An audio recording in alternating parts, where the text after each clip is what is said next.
teman-teman semuanya, perkenalkan nama saya Abil Fasirullah. Saya di sini akan Q&A tentang pengantar ilmu hukum. Nah, untuk pertanyaan yang pertama, apa tujuan kita mempelajari ilmu hukum itu?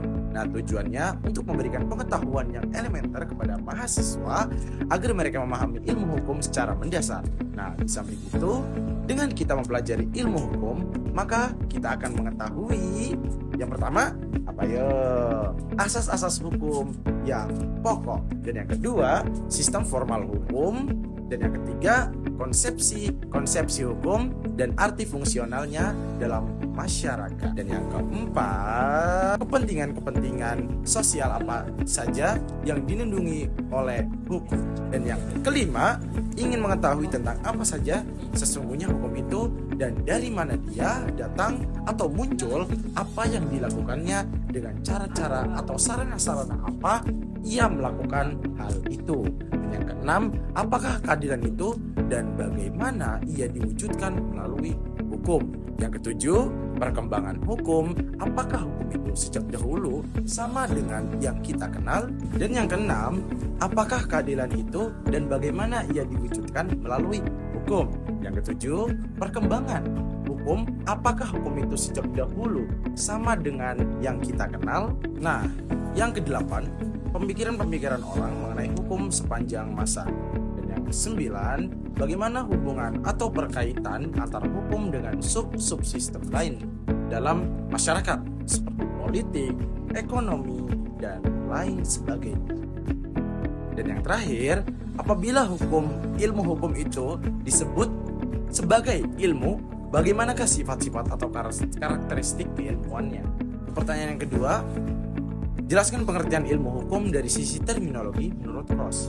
Nah, jawabannya menurut Ross ialah mendefinisikan bahwa ilmu hukum adalah segala pengetahuan hukum yang mempelajari hukum dalam segala bentuk dan manifestasinya.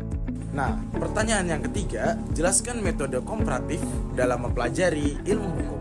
Nah, jawabannya metode komparatif yaitu cara untuk membandingkan antara tata hukum yang berlaku di suatu negara atau negara yang satu dengan negara lainnya.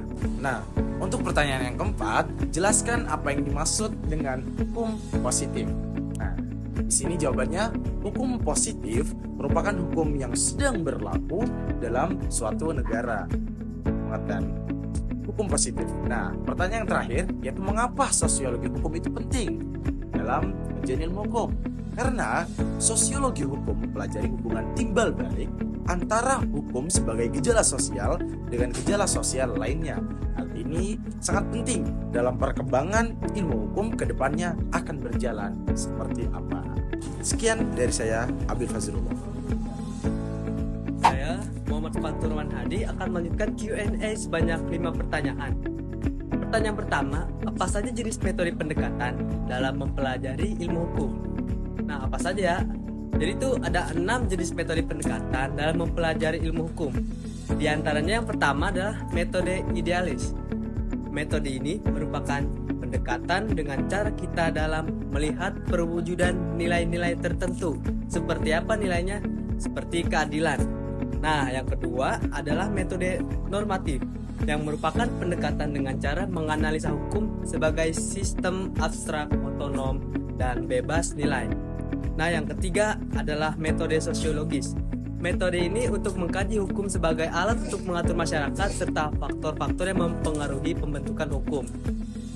Dan yang keempat yaitu metode historis. Metode ini merupakan cara menganalisis dari aspek hukum pada masa lampau hingga berkaitan dengan aspek hukum yang sekarang. Lalu yang kelima yaitu metode sistematis. Metode ini merupakan suatu cara menganalisa hukum dalam hubungannya antara hukum yang satu dengan hukum yang lainnya. Lalu yang keenam adalah metode komparatif. Metode ini caranya dengan membandingkan antara tata hukum yang berlaku di suatu negara dengan negara yang lainnya. Nah, selanjutnya adalah pertanyaan kedua. Mengapa ilmu tentang kenyataan termasuk ke dalam disiplin hukum? Kenapa ya? Jadi tuh, karena mempelajari hukum tidak hanya berdasarkan teori saja, tapi juga dengan kenyataan yang ada.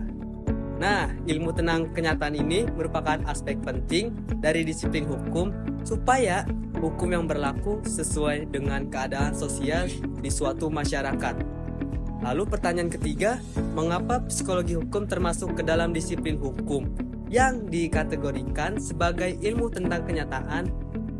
Jawabannya adalah karena psikologi hukum merupakan ilmu pembantu hukum yang mempelajari hukum sebagai suatu perwujudan perkembangan jiwa manusia. Hal ini sesuai dengan kenyataan bahwa jiwa manusia mengalami perkembangan dan fluktuatif. Oleh karena itulah, psikologi hukum termasuk dalam disiplin hukum dan dikategorikan sebagai ilmu tentang kenyataan. Nah, yang keempat, apa tujuan adanya metode pendekatan dalam mempelajari ilmu hukum?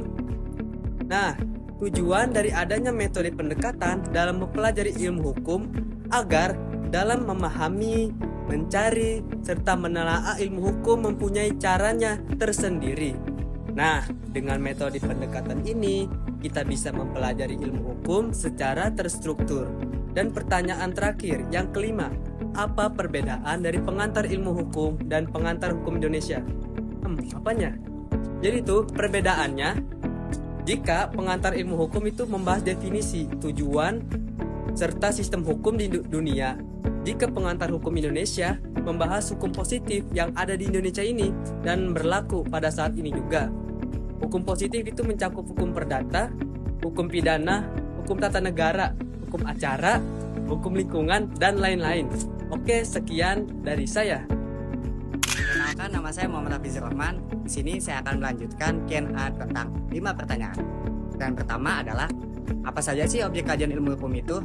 Nah, menurut Paul Solton, dia mengemukakan pandangannya tentang objek kajian ilmu hukum itu ada 6 objek yang meliputi hukum positif dari suatu rakyat tertentu yang berlaku pada suatu waktu tertentu, mempersoalkan hal yang banyak keberagaman atau Velfulgihet. Selanjutnya ada menanyakan apa yang berlaku sebagai hukum. Kemudian ada mencari sistematika dari suatu hukum tertentu, misalnya hukum tata negara Belanda pada masa kini. Selanjutnya ada tidak dapat ada tanpa pengandaian logikal dan teori hukum. Selanjutnya ada membentuk hukum secara teratur. Nah, kata yang kedua adalah secara etimologi, apa istilah bahasa Inggris dan bahasa Belanda untuk objek kajian ilmu hukum dan bagaimana konsep objek kajian tersebut didefinisikan. Nah, istilah dan definisi objek kajian dalam bahasa Inggris adalah object of study, sedangkan bahasa Belanda object van study.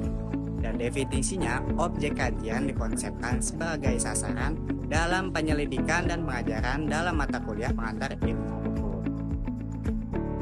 Nah, pertanyaan yang ketiga adalah, apa 2 macam objek kajian ilmu hukum yang paling utama itu?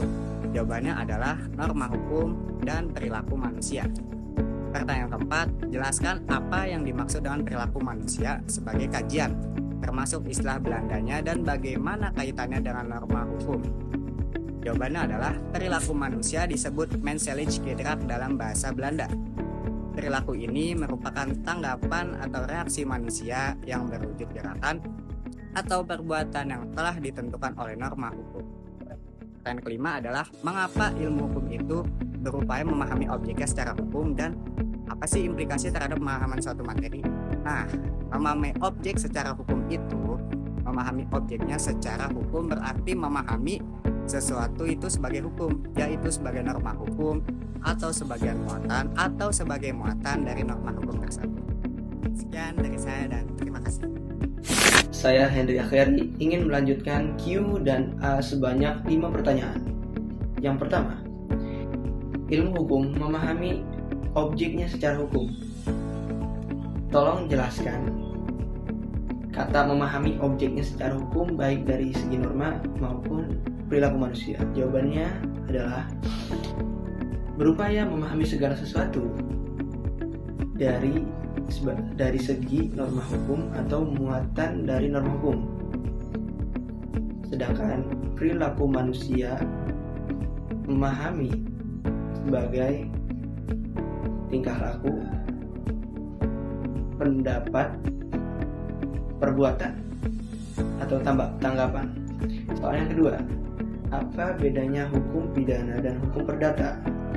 Jawabannya adalah hukum pidana adalah hukum yang mengatur pelanggaran atau kerugian di negara dengan contoh pembunuhan, pencurian, dan lain-lain. Sedangkan hukum perdata adalah hukum yang mengatur antar individu dengan contoh waris, hutang piutang, dan sengketa. Soal yang ketiga, mengapa asas praduga tak bersalah itu penting di pengadilan? Jawabannya, karena memastikan setiap orang itu yang dianggap melakukan kejahatan itu dianggap tidak bersalah sampai ada terbukti sebaliknya oleh putusan pengadilan yang berkekuatan hukum tetap.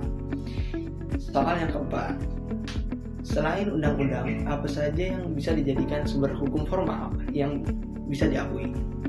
Jawabannya adalah yang pertama, keputusan hakim terdahulu yang dijadikan pedoman. Yang kedua, hukum adat atau kebiasaan. Yang ketiga, traktat. Dan yang keempat, doktrin.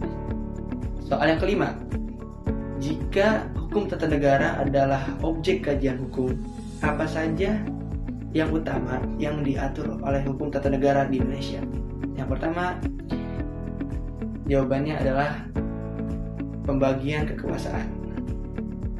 Yang kedua adalah hukum yang mengatur lembaga-lembaga tinggi di negara.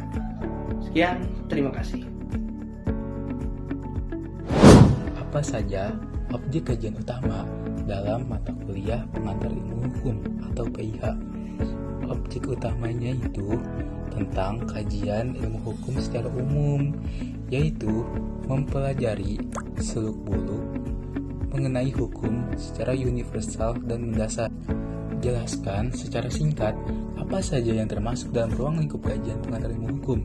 Ruang lingkupnya itu meliputi tentang pengertiannya, sifatnya, dan tujuan hukumnya. Juga berbagai sumber dan subjek hukumnya. Pembagian atau klasifikasi hukumnya juga termasuk, maupun sejarah hukum, filsafat hukum, dan politik hukum. Jelaskan metode pendekatan apa saja yang digunakan dalam mempelajari ilmu hukum. Metodenya itu metode idealistis, yaitu mempelajari hukum sebagai perwujudan nilai-nilai ideal atau keadilan. Lalu, metode normatif, yaitu mempelajari hukum sebagai aturan yang berlaku atau sebagai undang-undang kita nih. Lalu, metode sosiologis atau empiris, mempelajari hukum sebagai gejala sosial di masyarakat. Apa yang dimaksud dengan disiplin hukum? Disiplin hukum itu adalah sistem ajaran tentang kenyataan, tujuan, dan metode yang meliputi ilmu hukum, filsafat hukum, dan politik hukum. Unsur pembentuknya itu ilmu hukum, filsafat hukum, dan politik hukum urutannya ya. Saya Muhammad Rasya Aditya akan melanjutkan Q&A sebanyak 5 pertanyaan. Yang pertama, jelaskan apa yang dimaksud dengan pengantar ilmu hukum serta sebutkan minimal 2 fungsinya dalam dunia keilmuan hukum. Pengantar ilmu hukum adalah ilmu yang membahas konsep, prinsip sejarah, dan ruang lingkup hukum secara umum sebelum masuk ke bidang hukum yang lebih spesifik. Fungsinya yang pertama memberikan pemahaman awal tentang apa itu hukum, tujuan hukum, dan cara hukum bekerja. Menjadi dasar untuk memahami cabang-cabang hukum lain seperti hukum pidana, hukum perdata, tata negara, atau administrasi. Yang kedua, apa perbedaan antara objek kajian pengantar ilmu hukum dengan ruang lingkup kajian pengantar ilmu hukum? Maka yang menjadi perbedaannya adalah objek kajian pengantar ilmu hukum adalah apa yang dipelajari, yaitu hukum sebagai fenomena sosial, norma, dan sistem. Selanjutnya, ruang lingkupnya adalah sejauh mana kajian itu dibahas, seperti sejarah hukum, metode pemahaman hukum, fungsi hukum, tujuan hukum, cabang ilmu hukum, dan hubungan hukum dengan masyarakat. Pertanyaan yang ketiga, mengapa para ahli hukum memiliki pendapat yang berbeda-beda tentang definisi hukum? Dan berikan contohnya. Yang pertama, Karena hukum dapat dilihat dari berbagai sudut pandang, sebagai norma, sebagai perlaku, sebagai sistem aturan, sebagai pemerintah penguasa maupun sebagai sarana mencapai keadilan. Contohnya, Austin melihat hukum sebagai perintah penguasa. Van Apeldoorn melihat hukum sebagai keseluruhan aturan yang mengatur tata tertib masyarakat. Dan Utrecht melihat hukum sebagai himpunan peraturan yang mengatur tingkah laku manusia dalam masyarakat. Yang keempat, pertanyaan yang keempat. Apa saja fungsi hukum dalam masyarakat dan bagaimana fungsi tersebut dapat menjaga ketertiban sosial? Fungsi hukum antara lain menjaga ketertiban, memberikan kepastian, melindungi hak dan kewajiban, serta menyelesaikan sengketa. Hukum menjaga ketertiban sosial karena memberikan batasan yang jelas tentang perilaku yang boleh dan tidak boleh dilakukan, sehingga masyarakat bisa hidup teratur, aman, dan minim dengan konflik. Pertanyaan yang kelima, pertanyaan terakhir, apa yang dimaksud dengan psikologi hukum? Psikologi hukum adalah suatu cabang pengetahuan yang mempelajari hukum sebagai suatu perwujudan dan perkembangan jiwa manusia. Sebagai contoh, hukum pidana misalnya. Hukum pidana merupakan bidang hukum yang berkaitan dengan psikolog, seperti tentang paksaan psikologis, peranan sanksi pidana terhadap kriminalitas dan lain sebagainya, yang menunjukkan hubungan antara hukum dengan psikologis. Baik, itu saja 5 pertanyaan yang saya jawab. Sekian, terima kasih. Wassalamualaikum warahmatullahi wabarakatuh.